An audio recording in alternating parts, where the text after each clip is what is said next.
Fala meninas, tudo bem? Boa noite. Gravando aqui esse último módulo para vocês, já que infelizmente vocês não puderam participar presencialmente, mas eu vou ter a honra aqui de gravar para vocês. Espero que vocês assistam mesmo, porque vai ser importante para vocês finalizarem esse encontro conjunto, né? Onde nós estávamos participando juntos aqui, tá bom?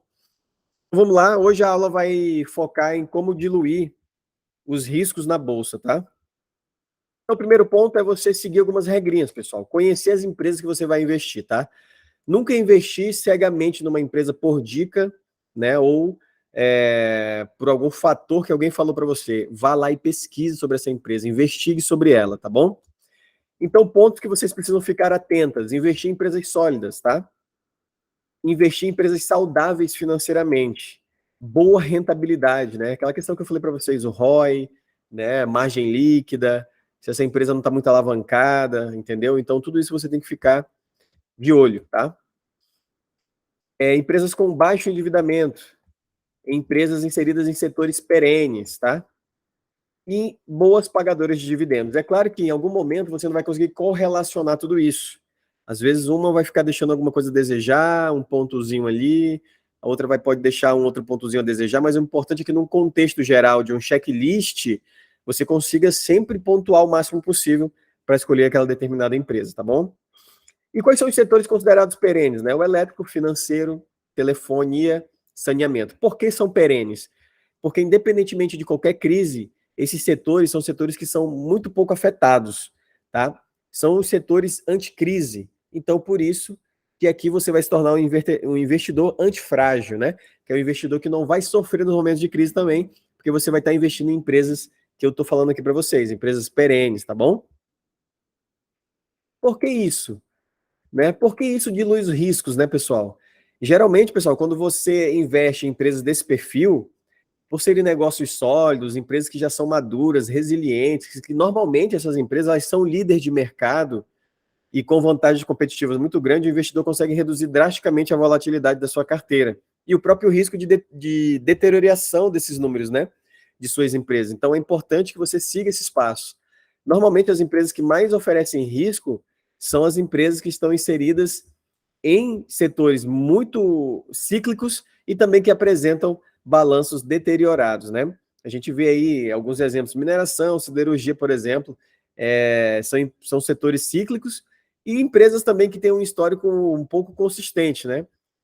Histórico de não dar muito lucro, dá um lucro um ano, outro ano já não dá lucro de novo. Então, se você precisa de empresas que mantenham uma consistência, tá? Qual o outro modo de diluir os riscos, né? Diversificando a sua carteira, tá? Entre várias empresas de setores diferentes. De preferência, escolhendo apenas empresas boas, tá? O investidor também consegue minimizar e diluir eventuais impactos negativos de algumas empresas que venham a performar mal. Então, imagine a seguinte situação, pessoal. Você tem aqui essa carteira de investimentos. Vamos supor que a empresa Vale, ela passe por algum problema, tá? Aconteça um problema lá e ela tenha uma desvalorização, né? O seu investimento nela de 10 mil cai para 3 mil, uma queda de 70% em um ano. Dessa forma, o seu patrimônio ficará 93 mil reais, tá? Você vai perder aqui 70% do teu patrimônio, tá? Ele vai ficar aqui, ó, 93 mil reais, beleza. Mas vamos analisar o seguinte, tá? Uma queda de 70%, beleza. Mas aqui, pessoal, a gente não considerou, tá? Aqui, ó, a gente não considerou o que aconteceu com as outras empresas, ó. A gente não considerou, as outras empresas continuam aqui, ó, 10 mil, né? Se nós considerarmos o que aconteceu com as outras empresas, né? Aí é que está o poder da diversificação, porque com as outras empresas a gente não sabe o que tinha acontecido, mas vamos supor, né? Vamos considerar que o restante das empresas juntas tenha se valorizado em média 15%. Então, o seu saldo financeiro ele vai ser de 106.500, revertendo assim a desvalorização, tá?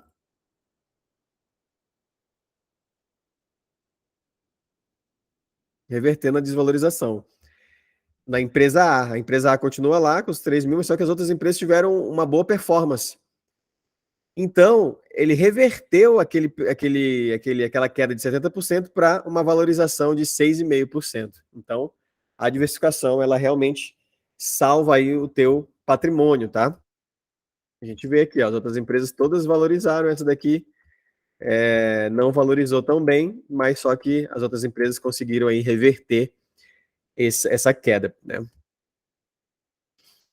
Escolhendo empresas, como que eu vou fazer a alocação dos meus ativos, tá, pessoal? A alocação de ativos é uma tática de investimento focada no longo prazo. Vocês já viram, nós já falamos aqui várias vezes que investimento em longo prazo é aquele investimento acima de 5 anos, tá?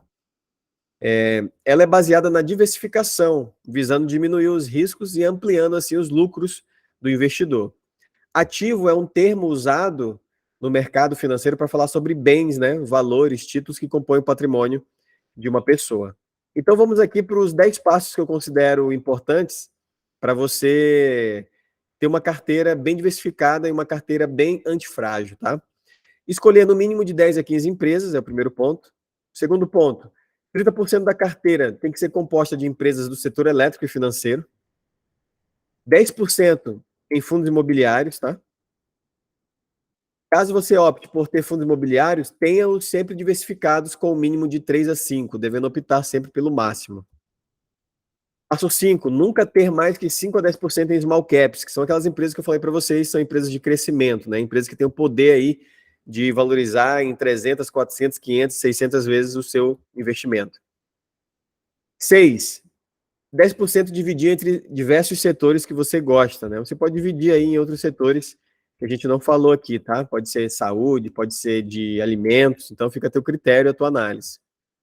7º ponto, 25% investir em stocks, né? Ações diretas nos Estados Unidos. Neste caso, indico investimentos em ETFs e REITs, né? Esses dois.